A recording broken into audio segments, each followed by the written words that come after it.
Oh, yo, little numpkin. We've got our work cut out today for us, man. What is up, guys? This is Cobb, and from a Farrakhan the Fat with crit damage gauntlets, and no crit rate, to a Chronicler Adolin with also crit damage gauntlets and an attack percentage chestplate. We've got some rebuilding to do, man, on this happy little account takeover. Oh god, and let's not forget about the Lifesteal Xavier build as well. Oh my god. Can I just say, this account, man, this account is owned by Mr. Jammer, submitted for account takeover, looking for help with, well, stuck in Hydra, only able to deal like 2 or 3 million damage into Hydra, stuck dealing like 16 to 18 million damage into, I think, brutal difficulty clan boss.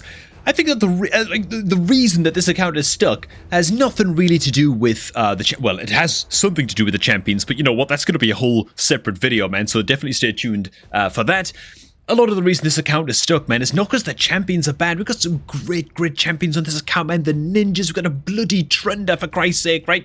It's just the champion builds could use a hell of a lot of work, among some other things. So it's time for some friendly roasting and all kinds of champion rebuilds, wherever I can manage them. We're going to be talking about how to rebuild champions, how to know which champions to put your best gear on, all of that good stuff, man. It's going to be a saucy takeover, indeed. Before we let the carnage begin, the comeback, man. Karate Fox Hunter, as well as a whole bunch of free epic champions, can all be yours right now, man. If you're looking to start off a fresh free-to-play account and sort of play along with me, then the time is absolutely now, man. We're talking Karate Fox Hunter, we're talking Fane, Ugo, and Vegas at account level 30. And all you gotta do, man, is click on the beginner promo link, which is down below at the top of the video description box, man. Simply hit that link on your PC, use it to sign up to raid, and yeah, you'll get Karate as your starter legendary champion in your inbox as soon as you are done with the in-game tutorial. This right here is the webpage that link down below is gonna take you to sign up and create your new account. And bam, as soon as you're done with the tutorial, as you can see, good old Karate will just show up in your inbox, and that's how you know that the promo link has worked. Okay, man. Where the hell do we start with this? I guess, you know what, man? I think the Xavier is... Okay, so the Xavier is actually fully booked. Great champion here. Great in multiple areas of the game. Lovely choice, man, to have this Xavier booked. Triple hitter A1, poisons, big AoE poisons on a double hitter A2. Very good indeed. And then all kinds of poison activation on the A3. Not a bad champ to have fully booked on up. Let's start with the Xavier first. Biggest issue with the Xavier, we've got her in a lifesteal set, which is just a little bit weird, to be honest. As a result of that, her speed is sitting at 180. I feel like we'll probably bump that up a little bit as well. Her attack stats, not great. Crit rate's very low. Normally, I wouldn't recommend. Normally, I wouldn't say it's mandatory for your like HP burn and poison activator champions, like Xavier, to be built with 100% crit. But I think Xavier is one of those cases where you absolutely do want to do that because she has 2 attack all enemies skills, one of the A3 and one of the A2 where she's actually applying the poisons. And so I feel like she is definitely worth building out with 100% crit rate. Even if you're not going absolutely like balls deep on the crit damage, you know, you still want to kind of focus on speed, keep her accuracy nice and high, and get her activating those poisons nice and often. But I still think that the crit rate is going to be worth going for. So this is the rebuild that I've got planned out for the Xavier, like here. She's going to take a bit of a hit to her HP, to her attack, a lot of a hit to her defense. I'll touch on that again in just a second. But as you can see, a lot of this gear just hasn't been rolled up yet as well. We've got like a lot of rank 8 artifacts here. This account is kind of broke in terms of silver. It can really do with farming a hell of a lot of spider during Dungeon Divers and Spiders tournaments to farm up a whole boatload of silver from selling all those rings and stuff. But yeah, once things like the boots are upgraded, she's going to be a lot faster than she's moving right now, like pushing 190 something speed, which would be great. Her crit rate over 100%, only just, very nice. Crit damage, once those gauntlets are rolled up, is going to be even better than 139, so that's also good. However, I will say that 1300 defense on the Xavier right now, which is just due to artifact quality in general. There's a lot of like flat stat rolls and stuff on a lot of these gear pieces. What I would say is that we could just go ahead and take off the gloves. If she's dying, she's currently wearing defense percent gloves in her existing build. We could keep the defense percent gloves on the Xavier for now. Fine. You know, her crit rate goes a little bit over cap and stuff, and she loses the crit damage, of course. But I still think that this build, once all these pieces of gear are rolled on up to 16, is going to be a big old upgrade for the Xavier. So I leave that for Mr. Jammer to experiment with if he wants to put it back in defense percent gloves. But that right there is the first rebuild that we've got keyed on in for the Xavier. And again, this is for Jammer to roll those gears up and like make that gear switch when there's a gear enhancement event going on, and most importantly when we've actually got the silver on the account to upgrade those pieces. I should point out actually that one of the very first things I did when I jumped onto this account, well, the first things I always do on every account, is I go into the dungeon teams and I see what teams we have planned out for each dungeon. There were like none on this account. All these teams at the top here are basically all teams that I went in and planned out, at least starting from right here, right? Clan Boss, Ice Golem, Spider, all of this good stuff. This is what I like to do so I can get a very, very clear vision, and this is what you should do as well if you're not sure who to prioritize your best gear on your champs. Build out all of your teams, hypothetically, right? Plan them all out, teams that you would like to build towards using on your account in each of the dungeons and against Clan Boss and that kind of stuff. And just see which champions show up the most. You know, Elva's going to pop up in basically every single dungeon team as our increased speed champ and just a great support overall. And so, yeah, just helps make it very, very obvious who you should be putting your best gear on and who you want to be prioritizing skill books on and stuff like that as well. Skill books, again, something I'm going to touch on, I think, in a separate video so that we're not trying to bite off more than we can chew here. Now, another champ that I'm going to go ahead and touch on because we are using this champion in Demon Lord Clan Boss, or at least we should be, and we'll also be using him in Fire Knight, is going to be the Farrakhan the Fat, who's running at 170 speed. Not too bad, like not the worst, but if you look at the stats on his gear, it starts to make a little bit less sense with the crit damage and the gauntlets, but he's running like basically no crit rate. He's sitting at 30% total crit rate, which is not great. And just as a general rule for any champion in this game that's running, well, a whole bunch of debuffs in their kit, right? HP burn, poison for Farrakhan the Fat, and he's running an ally project as well. And I love that we're like halfway towards getting this guy fully booked. Like, good choice. That's really, really good. We should definitely finish booking this guy up. If you've got a champion kit like this, the guy just wants to be moving as fast as possible. You know, things like crit damage and crit rate, forget about it, man. They can take a back seat. It's not a big deal. We just want to focus on making him fast as hell and pretty survivable. You know what I'm saying? So Farrakhan's one of those exceptions to the rule for an attack champion where you actually don't really care that much about building stuff like crit damage and attack stats. You just want to get him moving quick, man. So I'm going to go ahead and slam on this new little gear rebuild right here. And this is what the new stats are going to look like, even without a bunch of stuff upgraded, bro. Right? We've got like a random righteous shield here, rank 4. We've got a helmet here that's not being used as well. Perception gear. The gloves are getting switched over to defense percent just to help out his survivability a bit. He is running an accuracy chestplate, which, you know, I'm fine with. Cool, fine, whatever. It gives us the accuracy 2 set bonus. It allows us to hit like 300 accuracy, no problem. And so accuracy is not a problem, at least. At least his defensive stats are going to be boosted up and helped out a little bit by this rebuild. This is actually one of the rebuilds that I'm happy to go ahead and just hit the equip button straight away, because even with the unupgraded gear here, the Farrakhan's gaining like 20 speed, a bunch of defensive stats, his accuracy is still very, very comfortable, and all the stats that he's losing, he doesn't need to be building anyway. And so, even with like unupgraded helmets here and stuff, it's still a big, big gear upgrade for the Farrakhan the Fat, which is going to be great. Next up, the main event, man. Well, not really the main event. I think that Xavier is still like the biggest badass in this account because the Trunda isn't actually booked yet, but there's a Trunda on this account. She doesn't have 100% crit rate. She's close. Her crit damage is absolutely, I mean, literally, the cat on my lap right now has more crit damage when she bunts me, okay? When she's hungry and she wants her food, she's trying to get my attention, than this Trunda. You know what I'm saying? So, yeah, we gotta do a little bit of something about that, all right? We've got like some random 4-star gear on this Trunda as well. This account, by the way, is in a position where we're sitting on like 1,500 artifacts. I actually sold like 100 artifacts already on this account, by the way, like 3-star artifacts and stuff. In my opinion, this account could, let's just calculate how many artifacts this account could sell straight away. Well, right away, all of the 4-star artifacts can instantly be sold no matter what.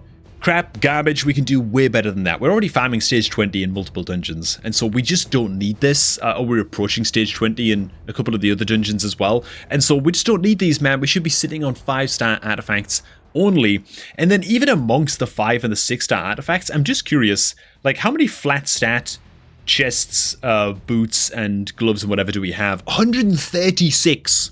136 additional. We could sell like half of the artifacts on this account, and not even notice, right? All of these flat stat pieces of gear right here, like chest plates and boots and whatever with flat HP and flat attack and flat defense, get rid of them, man. Percentage stats all the way, and for boots, the only bloody stat that matters is speed. Everything else can just be in the bin. You know what I'm saying? So that huge and hopefully slightly educational to any new players watch it rant out of the way. The rebuild that we've got planned out for the Trundy. This is one that, again, I'm not going to equip this one straight away. It doesn't make any sense to because the Trunda's not booked. There's no plans to use her in content right now anyways on the account. It's a little bit of a higgledy-piggledy mix of gear, which I think is fine. Another hard and fast rule for the early game. You've probably heard me say this 100 times in the channel before.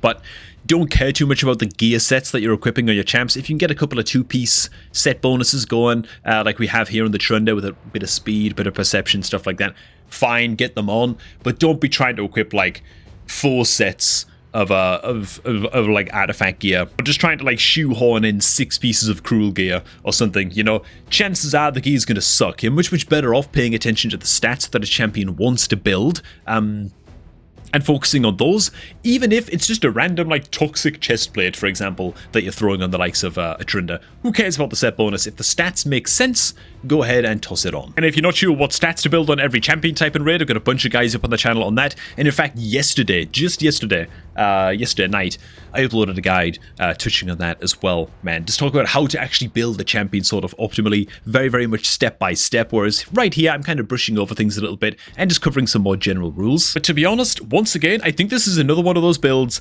even though not everything is super upgraded or whatever, we're like stealing some boots off of the level 50 Rathalos. That's a big red flag. You do not want to be putting boots that are like double crit rate rolled, speed main stat, like pretty good boots for this account. Don't be putting those at a level 50 champ. That's not a good idea. You want to prioritize these gear and these pieces of gear on your better champions on the account. The champs that you are planning on building out as like a priority.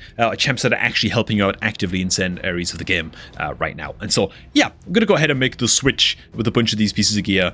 I think on the Trunda just now. Let's go ahead and equip these up. She's going to get a crap load of crit damage, by the way, which is lovely. She does have some masteries farmed up. Her crit rate's improved, 92%.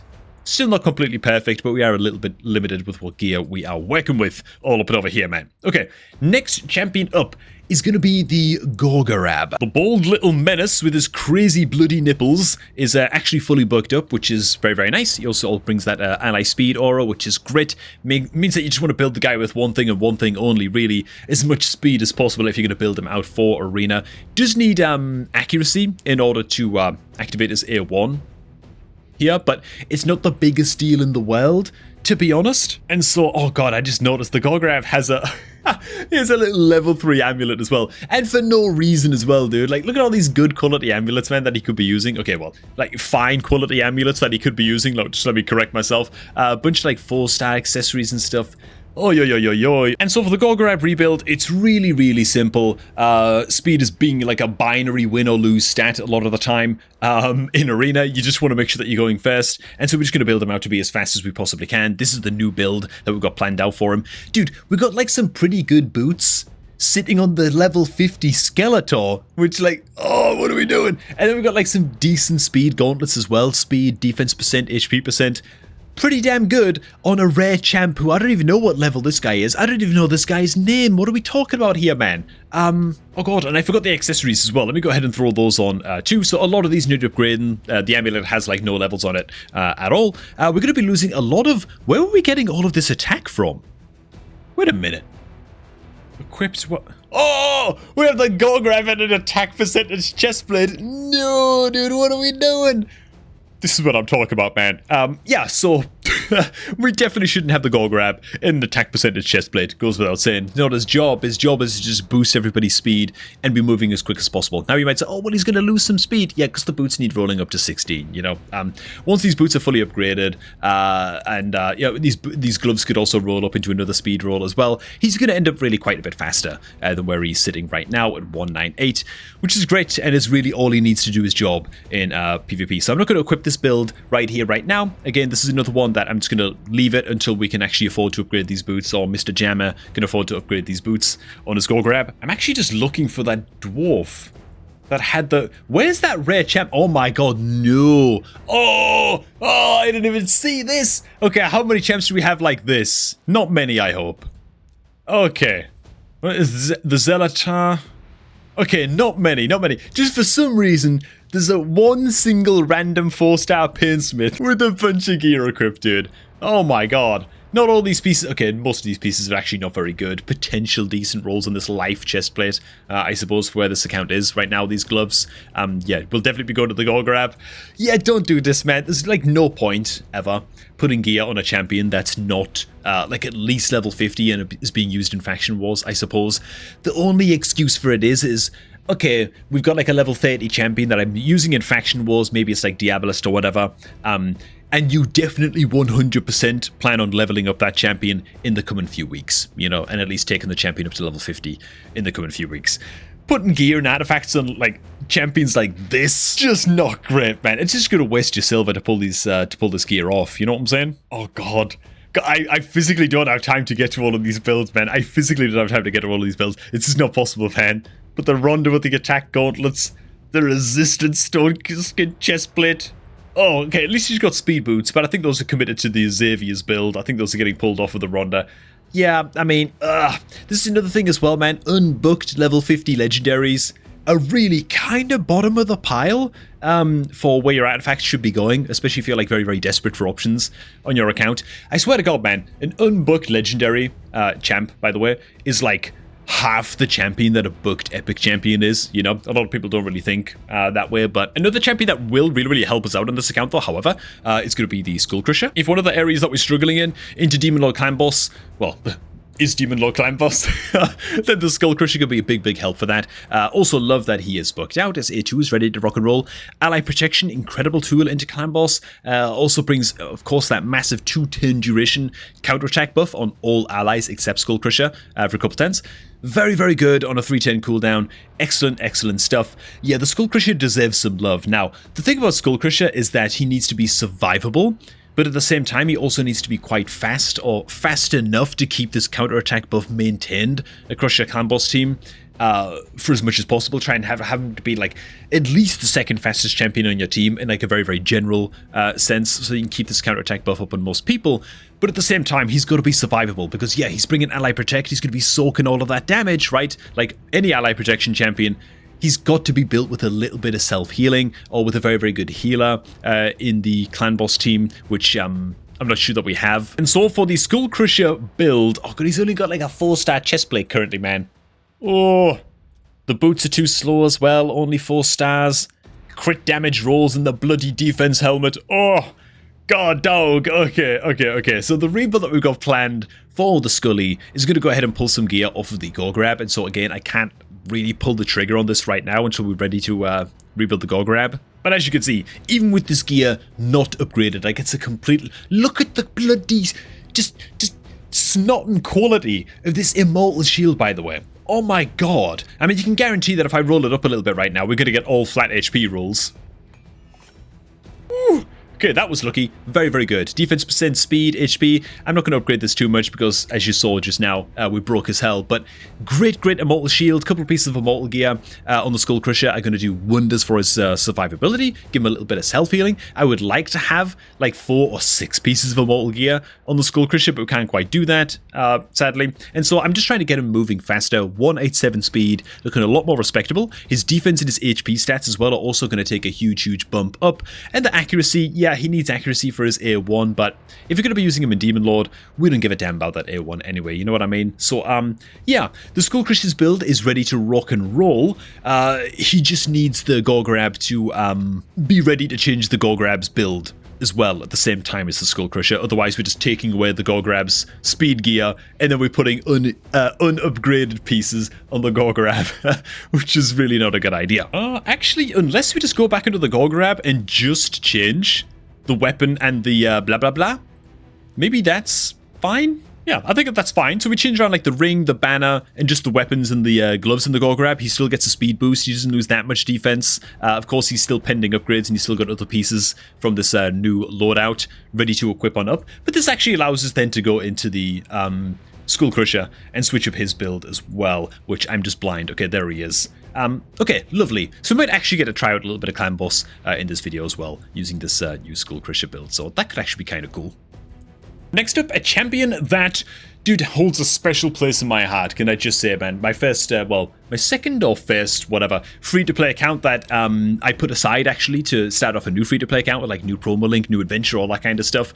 Somewhat recently, Staltus Dragonbane. Dude, do we need a champion like this on this account, man? Staltus is godly, man. This guy's unreal, okay? He brings like 10 meter control out and a double hitter on his A1. Great into Finite, great into Spider. We should be taking this guy to 60 and getting him booked up as at least as like a second or third priority legendary right after we finish booking up a couple of others. But he also brings a double hitter AoE stun with a, what, 65% land rate on the stun, 3-turn cooldown. Amazing for controlling waves and just sort of getting your team to the boss and just babysitting your team to the boss. And then a big, massive AoE hitter, defense-based nuke on his A3 as well. Great, great champion. I'm going to go ahead and rebuild him, just with the understanding that we should be building this guy and we should be using this guy. What's he currently got equipped on up, actually? Oh, God. Okay, so defense... So when I look at the substats on this gear, by the way, the only stat that actually does anything is HP percent. The triple attack roll is just... Oh, absolutely abysmal. Same thing here, really. Just really the HP percent is the only stat that's actually doing anything impactful on this defense chestplate in terms of substats. Not great. Substats on the boot. I mean, it's the speed boots, but that's all they've really got going for him. Oh, no. No, dude, in the ring. The ring! The ring is giving attack, which means it's giving nothing to Staltus because he's a defense-based champion.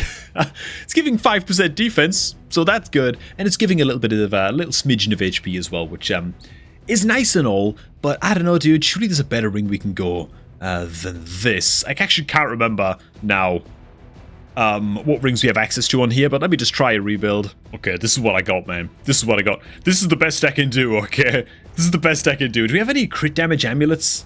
For, okay, we do. And it has accuracy substat as well. Okay, so once we eventually get him up to like 5 stars ascended, he's got a good little crit damage amulet here waiting for him that could roll into some accuracy rolls. That's going to be great. As you can see, his stats have, like, they're kind of up and down a little bit right now. Remember, he's level 50, so he's lacking a lot of base stats. Anyway, it's why his health looks so low right now. Also, the chestplate that we've got him in isn't fully rolled on up, but it did get a double accuracy roll, bit of crit damage there as well. Not bad. You want to build him out with like decent crit damage. However, sadly, I've had to put him in crit rate gauntlets for the time being, which honestly have like some pretty good substat rolls for a Staltus. Like, they're fine, but ideally we can get him in crit damage eventually as we continue to sort of build him on out. We've also replaced his attack ring with a ring that could well roll. Even if it just rolls like once or twice into defense percent, it's better than what we've got currently equipped on up. And so that's the best I can do with the Staltus for now. Again, once he's level 60, good accuracy banner with some speed substat rolls, hopefully some defense substat rolls as well. Would be great to get his accuracy up to like the 200 mark at least. And this guy's going to be an incredible help for securing up and shoring up our dungeon teams. Again, just another build that I'm saving in the preset manager for Jammer to equip if and when he sees fit during like gear enhancement and once he's got more silver and stuff. I don't really want to equip this right now because it's not necessarily an upgrade right now. I mean, I still think it probably is, to be honest, but I'll err on the side of caution and just leave it saved in the preset manager. Oh god, the Hugo, dude. The Hugo. Oh, this is too much to do. I always think I'm going to get into one of these accounts. You know what? I'll be in there for like an hour and a half in this account, man. Might even get like 2 videos out of it. You know, I'm going to go in there, fix some builds, this and that. Dude, I've been in this account for like 3 hours, man. Planning teams, rebuilding champs, saving preset builds, trying to earn back silver that we've lost because kept running out of silver, rolling artifacts up to like just rank 8 just to see where like the like sort of preliminary stats go. It's really rough going, man. These takeovers can be really hard work, boys. But you know what, man? It's worth it. It's satisfying. That said, that is the champion builds repaired, I think, kind of for the most part, with our crit rate gauntlets on the Royal Guard as well. Just very low crit damage. Oh, a lot of this is just gear limitations. What really needs to happen now is for Mr. Jammer to go ahead and just farm up whatever dungeon stages he can, especially like in ongoing tournaments, if you can. Spider's Den is an incredible dungeon to be earning all kinds of silver, which is very lovely, right? Because rings and amulets and banners sell for like 3 times more than what just regular like gloves and chests and boots and stuff, like regular artifacts sell for. The accessories sell for so much more, man. And so Yeah, Spider's End is an amazing, it's like the unofficial silver mine, if you like, of Raid Shadow Legends. Besides that, basically farming every dungeon tournament that comes on up and only keeping the good quality 5-star artifacts is going to be Jammer's next step to just really building up a good amount of, 5 and 6-star artifacts in his storage, so you can actually start gearing all of these guys up, man. As for the next issue with this account, oh god, it's going to have to be a separate video because, in fact, you know what? If some of you guys have noticed it so far, you might have noticed as I'm kind of like looking around the champions and stuff like that and sort of poking around the account. Let me know if you've noticed, man, what you think the other issue on this account is. And you're going to know probably within like 48 hours whenever the next video goes on up as part of this account takeover, whether or not you were right. How about that, man? Hey, thanks for watching, guys. Hope you all did enjoy this one, man. That's the gear rebuilds, for the most part, done, at least in this account for the time being. The big impactful champions that really needed it the most, at least in my opinion. Maybe the Allura could still use a little bit of attention. I'm not sure what her build looks like. Oh god, she's so slow. Oh god damn it. Okay, I'm gonna go ahead and fix the Allura off camera, man. Hey, thanks for watching. If you're looking to start off a new raid account, man, make sure you get it done using my beginner promo link, which you can find down below the top of the video description box, man. Simply hit that link, use it to sign up to raid, to create your new account. Best beginner promo link going. Thanks for stopping by, and I'm gonna catch all of you all just a tad bit later, man.